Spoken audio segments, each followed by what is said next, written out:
pessoas sérias, comprometidas com o reino dele. Verso 2: porque todos tropeçamos em muitas coisas. Se alguém não tropeça no falar, é perfeito varão, capaz de refrear também todo o corpo. Tiago já tinha usado a expressão tropeçar no verso 10 do capítulo 2. Qualquer que guarda toda a lei, mas tropeça em um só ponto, diz ele lá, se torna culpado de todos. Toda quebra da lei de Deus é uma queda. E dessa queda, Tiago não exclui ninguém. Ele diz assim, todos tropeçamos. Esse é o ensinamento claro das Escrituras. À exceção de Jesus, todos os nascidos de Adão tropeçaram, tropeçam e ainda irão tropeçar em alguma coisa. E dentre as muitas coisas em que nós tropeçamos, Tiago destaca aqui o seguinte: se alguém tropeça no falar, significa transgredir a lei de Deus com palavras. Os chamados pecados da língua, eles ocupam uma grande parte das listas de transgressões que aparecem no Novo Testamento. Falso testemunho, blasfêmia, mentira, conversação torpe, palavras vãs, chocarrices, maledicências, difamação, malícia, calúnia, perjúrio e muitas outras. E Tiago escolhe mencionar esse tipo de tropeço, como disse, porque é com palavras que os mestres fazem a maior parte do seu trabalho. A palavra é o principal instrumento utilizado pelos mestres. E é com palavras que os mestres têm a maior tendência de tropeçar. Salomão vai dizer lá em Provérbios 10, 19, que no muito falar existe transgressão. Então essa questão é tão séria, Tiago não diz aqui, mas lá em Mateus 12, Jesus nos diz que no dia do juízo, não apenas os mestres, mas todos os cristãos serão responsabilizados pelas palavras que proferiram. Jesus disse assim: digo-vos que de toda palavra frívola que proferirem os homens, dela darão conta no dia do juízo. Para mostrar a severidade das coisas que nós falamos. Verso 2 ainda, Tiago nos diz mais. Ele nos informa que o controle da língua indica a maturidade do cristão. Ele diz: se alguém não tropeça no falar, é perfeito varão, capaz de refrear também todo o corpo. Calvino vai dizer que restringir a língua é uma grande virtude. Ele vai dizer que é uma das principais virtudes restringir a língua. E aqui Tiago usa aquele argumento em que ele começa do princípio maior para o menor. Tiago vai dizer assim: quem consegue aquilo que é mais difícil, controlar a língua, vai conseguir fazer aquilo que é mais fácil, ou seja, dominar as paixões relacionadas com as necessidades do corpo. Você consegue entender isso? Você consegue perceber as implicações disso? Tiago diz assim: pessoas que são desbocadas, que vivem a falar, são pessoas que têm problemas em áreas sexuais. Porque quem não controla a língua não consegue refrear as paixões do corpo.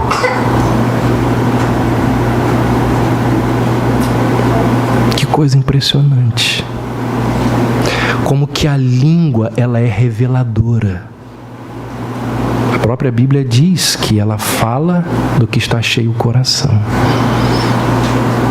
Então o que Tiago está nos lembrando aqui é que quem consegue dominar o mais difícil, a língua, consegue dominar o mais fácil, as paixões relacionadas com as necessidades do corpo. Claro que há exceções, mas isso aqui é uma boa ilustração, uma boa verdade a qual nós devemos estar atentos. O domínio da língua é chave no processo do domínio próprio. Tiago está nos lembrando, olha, se quisermos aprender a controlar as nossas necessidades, as nossas paixões e as nossas emoções, comecemos com a língua. Porque quem domina a língua controla todo o resto. Assim, eu já tive a oportunidade de, em alguns momentos da minha vida, estar ao lado de pessoas ou de pastores iluminados. Pelo menos eu creio que eles são iluminados. Homens que rompem a linha dos mortais. E assim, o pouco tempo que eu tive com eles, uma coisa que eu pude perceber, porque pessoas assim a gente fica observando para aprender. E o que eu pude perceber dos iluminados é que eles falam pouco. São pessoas que falam pouco. São pessoas que não se intrometem na conversa dos outros. São pessoas que quando estão falando e alguém começa a falar, ele para. Mesmo que tenha sido interrompido, ele para. Os iluminados, eles entenderam que a gente deve falar pouco.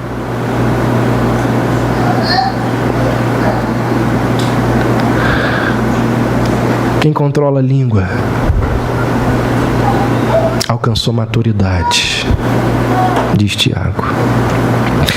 Verso 5. Assim também a língua, pequeno órgão, se gaba de grandes coisas. Vede como uma fagulha põe em brasas tão grande selva. Tiago aqui ele explora o contraste entre o pequeno tamanho da língua e os grandes estragos que ela pode causar. Então, olha só, no verso 3 e no verso 4, nós pulamos aí, ele vai falar do cavalo, do freio na boca do cavalo e do leme, verso 4, no navio. Então, a semelhança do freio no cavalo e do leme no navio, Tiago vai dizer assim, a língua é pequeno órgão. O freio na boca do cavalo é pequenininho. O leme perto do navio é pequenininho. Mas quem controla o cavalo e quem controla o navio? Aquele instrumento pequenininho. Semelhantemente, esse órgão pequenininho, é ele que é capaz de feitos desproporcionais ao seu tamanho nas nossas vidas. E essa comparação entre a língua pequenininha e os efeitos que a língua é capaz de causar, ele trabalha nisso no próximo verso, no verso 6. Ele vai dizer assim, ora, a língua é fogo, é mundo de iniquidade. A língua está situada entre os membros de nosso corpo e contamina o corpo inteiro. E não só põe em chamas toda a carreira da existência humana, como também é posta ela mesma em chamas pelo inferno. Então Tiago ele estabelece aqui a similaridade entre a língua e o fogo no que diz respeito ao poder, ou à capacidade que ambos têm de destruir. O fogo tem um poder enorme de destruição. A língua também, diz Tiago. Em 1994, numa escola de São Paulo, um menino inventou que a escola utilizava vídeos pornográficos. E esse caso encontrou guarita num delegado que, desejoso de aparecer na mídia, comprou o barulho. E a notícia ela foi veiculada em rede nacional e destruiu a escola. Os casais que eram proprietários da escola foram presos. E depois de algum tempo se descobriu que aquilo era uma fantasia daquele menino de 5 anos. Mas naquela altura a destruição já tinha sido feita. O casal perdeu os bens, perdeu a honra e a escola fechou. Numa entrevista que a mulher deu à Veja, tempos depois, ela disse assim: nós não temos a menor vontade de viver. Destruíram o nosso nome, a nossa história e tudo que construímos ao longo de décadas. Irmãos, muito cuidado. Muito cuidado com aquilo que se fala. A língua, diz Tiago, ela tem um poder semelhante ao do fogo, de destruir vidas. Nós precisamos ter ciência do poder das nossas palavras. Lembrando que aquilo que nós falamos que destrói, nós um dia iremos dar conta. Verso 8: a língua, porém, nenhum dos homens é capaz de domar, é mal incontido, carregado de veneno mortífero. Perceba que ele faz um contraste aí, ele diz porém. Então, em contraste com as mais diversas espécies de animais que é capaz de domar e amansar, o homem esbarra na língua. Isso aqui é algo espetacular que Tiago escreve aqui. Se tem uma das coisas que me fascinam na engenhosidade, na capacidade humana, é domesticar animais. Como que os homens conseguem fazer isso? Você vê aqueles vídeos lá, daquelas baleias, lá nos Estados Unidos, a chamu. Gente, quem que um dia na vida pôde imaginar que o homem seria capaz de domesticar uma baleia? Tiago não sabia disso, senão ele usaria a baleia. Tenho certeza que ele usaria a baleia como instrumento aqui, como ilustração. Aquela baleia que vai lá em cima, que faz isso, pergunta ela 2 mais 2, ela diz 4. Ela é domesticada de uma forma impressionante. Tiago diz, olha, o homem é capaz de domesticar animais selvagens, animais independentes, animais indomáveis. Mas ele não consegue domesticar a língua. O pecado da língua, ele vai dizer, é semelhante ao de uma víbora peçonhenta. Ele diz aí, ó, carregado de veneno mortífero. É uma língua carregada de veneno. Ela, como a língua da serpente, ela é inquieta antes de atacar. Antes de você soltar o veneno, parece que a língua fica formigando ali. Só depois que você solta. E quando solta, né, Salomão diz que existe doçura no fazer a fofoca, né? Salomão vai dizer isso em Provérbios, que quando você faz a fofoca sai com um gosto doce.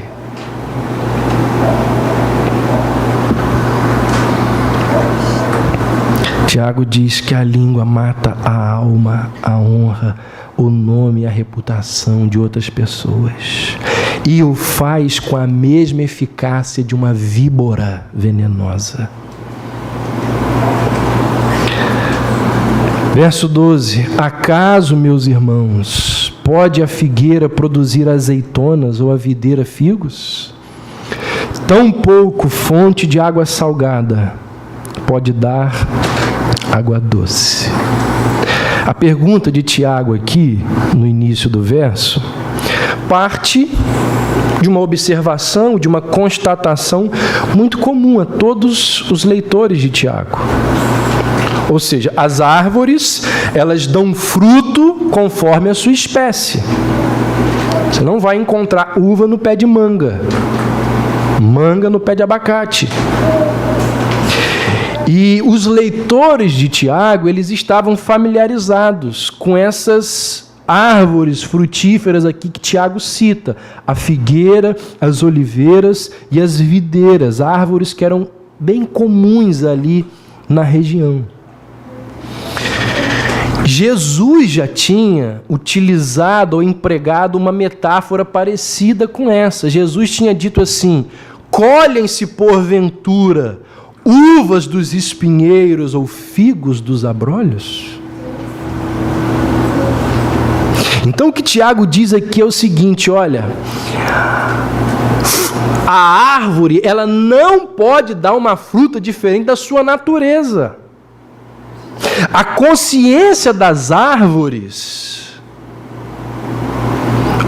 a consistência das árvores, ela está de acordo, como se a árvore tivesse consciência, né?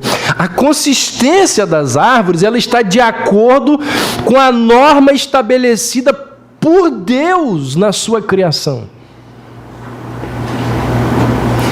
Gênesis 1, verso 11, Deus diz assim, lá nos seus mandatos, nas suas ordens, Deus diz: produza a terra relva, ervas que deem semente e árvores frutíferas que deem fruto, segundo a sua espécie, cuja semente esteja nela sobre a terra. E assim se fez.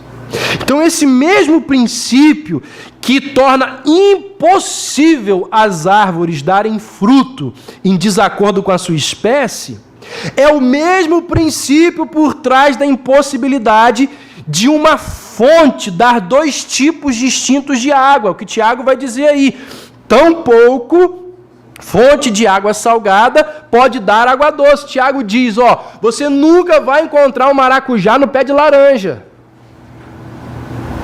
Assim como você não vai encontrar água doce no mar de Guaxindiba.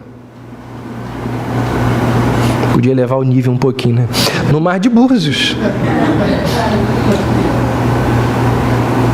Não vai, porque como a árvore frutífera não pode sair daquela ordem estabelecida por Deus, a fonte de água doce não vai produzir água salgada. Qual é o intuito de Tiago aqui? É nos mostrar que é incoerente, ou nos mostrar a incoerência dos leitores, eles lá e nós aqui hoje, ao permitirmos que da mesma língua saia bênção e maldição. Uma contradição, Tiago diz, que não é encontrada nem mesmo na natureza, mas está sujeita aos homens. Em toda a criação de Deus, você não percebe essa incoerência, mas você encontra isso no homem. O homem que aqui está louvando a Deus, o homem que chega aqui e diz: tudo a ti, ó Cristo, entrego. Chega lá fora, é um egoísta miserável. Diz que o meu coração é o teu altar. Chega lá fora, ele se rende ao materialismo. Nós somos incoerentes.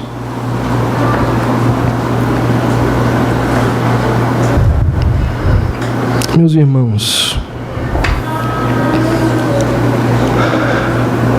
o pessoal aí das antigas sabe disso. Há quanto tempo? Há quanto tempo? Isso é dito aqui deste púlpito. Eu acho que há uns 5, 6 anos atrás eu cheguei a imprimir, a colocar lá no final um cartazinho que dizia assim: não fale mal de ninguém com ninguém. Terminei de pregar e falei, leva para sua casa, cola em algum lugar da sua casa. Não fale mal de ninguém com ninguém. Isso é muito feio. Que coisa feia é a fofoca. Quanto mal nós proporcionamos com a nossa língua. Quanto estresse. Quanta dor de cabeça. Quantas lágrimas poderiam ser evitadas se nós simplesmente soubéssemos controlar a nossa língua. Sabe qual foi um dos últimos ensinamentos de Lutero? Quando ele já estava morrendo. Alguém perguntou a ele, você se arrepende de alguma coisa? E ele diz, só me arrependo das palavras malditas, torpes, que pronunciei ao longo desses anos. Nos nossos relacionamentos não deve existir fofoca, não deve existir mentira, boatos, invenções. Não deveria existir entre nós aquela história de que quem conta um conto, aumenta um ponto. Telefone sem fio não deveria existir na igreja de forma nenhuma. Quebra essa desgraça quando chegar em você.